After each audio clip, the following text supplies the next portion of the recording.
Assalamualaikum warahmatullahi wabarakatuh.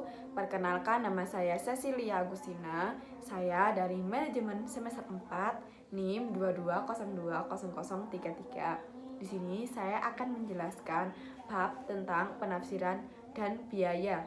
Di sini saya akan menjelaskan 3 bab. Yang pertama adalah penafsiran biaya jangka pendek, yang kedua adalah penafsiran biaya jangka panjang, dan yang terakhir adalah ramalan biaya. Di sini saya akan menjelaskan apa itu penafsiran biaya jangka pendek.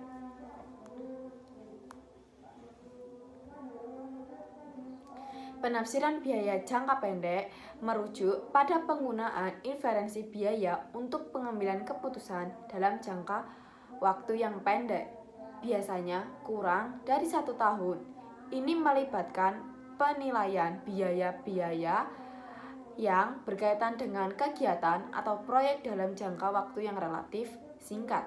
Dalam konteks bisnis ini, penafsiran biaya jangka pendek dapat membantu manajer dalam membuat keputusan sehari-hari tentang alokasi sumber daya, harga penjualan, pengendalian biaya, dan perencanaan keuangan jangka pendek.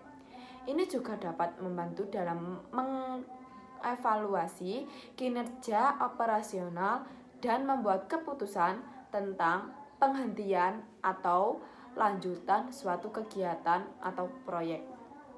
Selanjutnya adalah bab yang dibahas. Analisis Gradient.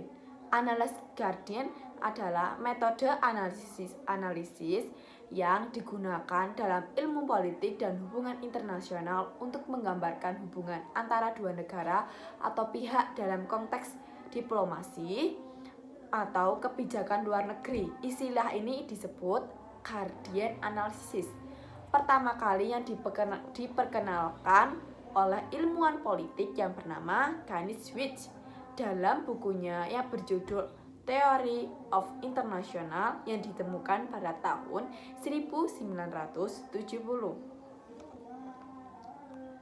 Yang kedua adalah ekstrapolasi sederhana. Apa itu ekstrapolasi sederhana? Ialah metode untuk memperkirakan nilai di masa depan berdasarkan tren atau pola yang terlihat pada historis. Historis ialah cerita.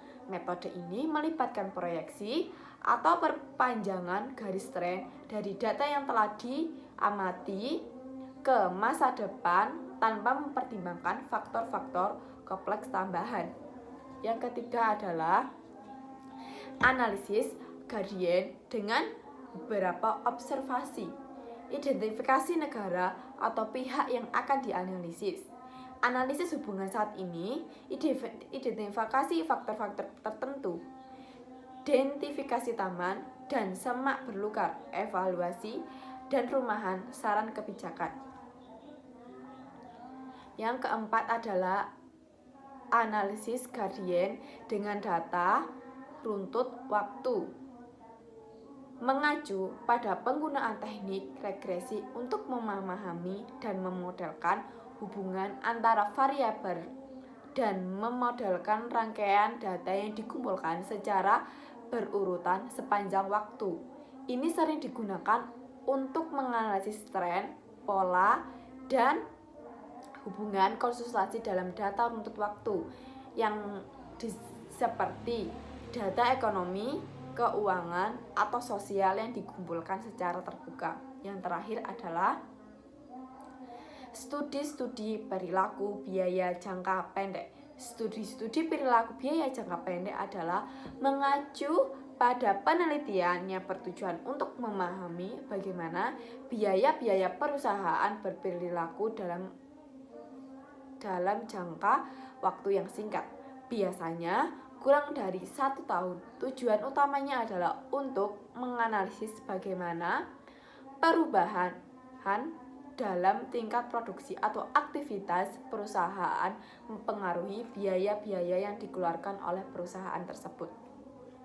Selanjutnya, di sini saya akan menjelaskan tentang penafsiran biaya jangka panjang. Apa itu penafsiran biaya jangka panjang? penafsiran biaya jangka panjang merujuk pada analisis biaya yang dilakukan dengan mempertimbangkan jangka waktu yang lebih luas, biasanya lebih dari 1 tahun. Dalam konteks ini, perusahaan atau entitas lainnya mempertimbangkan biaya-biaya yang berkaitan dengan kegiatan atau proyek dalam waktu yang relatif panjang untuk membuat keputusan strateginya. Di sini saya akan membahas 2 bab yang ada pada penafsiran biaya jangka panjang. Yang pertama adalah bab yang saya bahas adalah apa itu analisis regresi dengan menggunakan data seleksi silang 2020.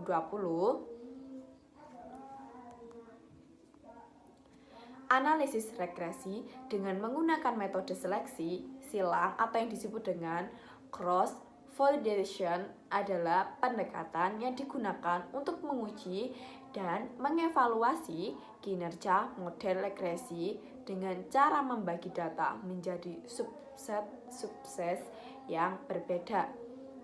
Lalu, menggunakan setiap subset sebagai data uji, testing, dan sisanya sebagai data pelatihan atau yang disebut training.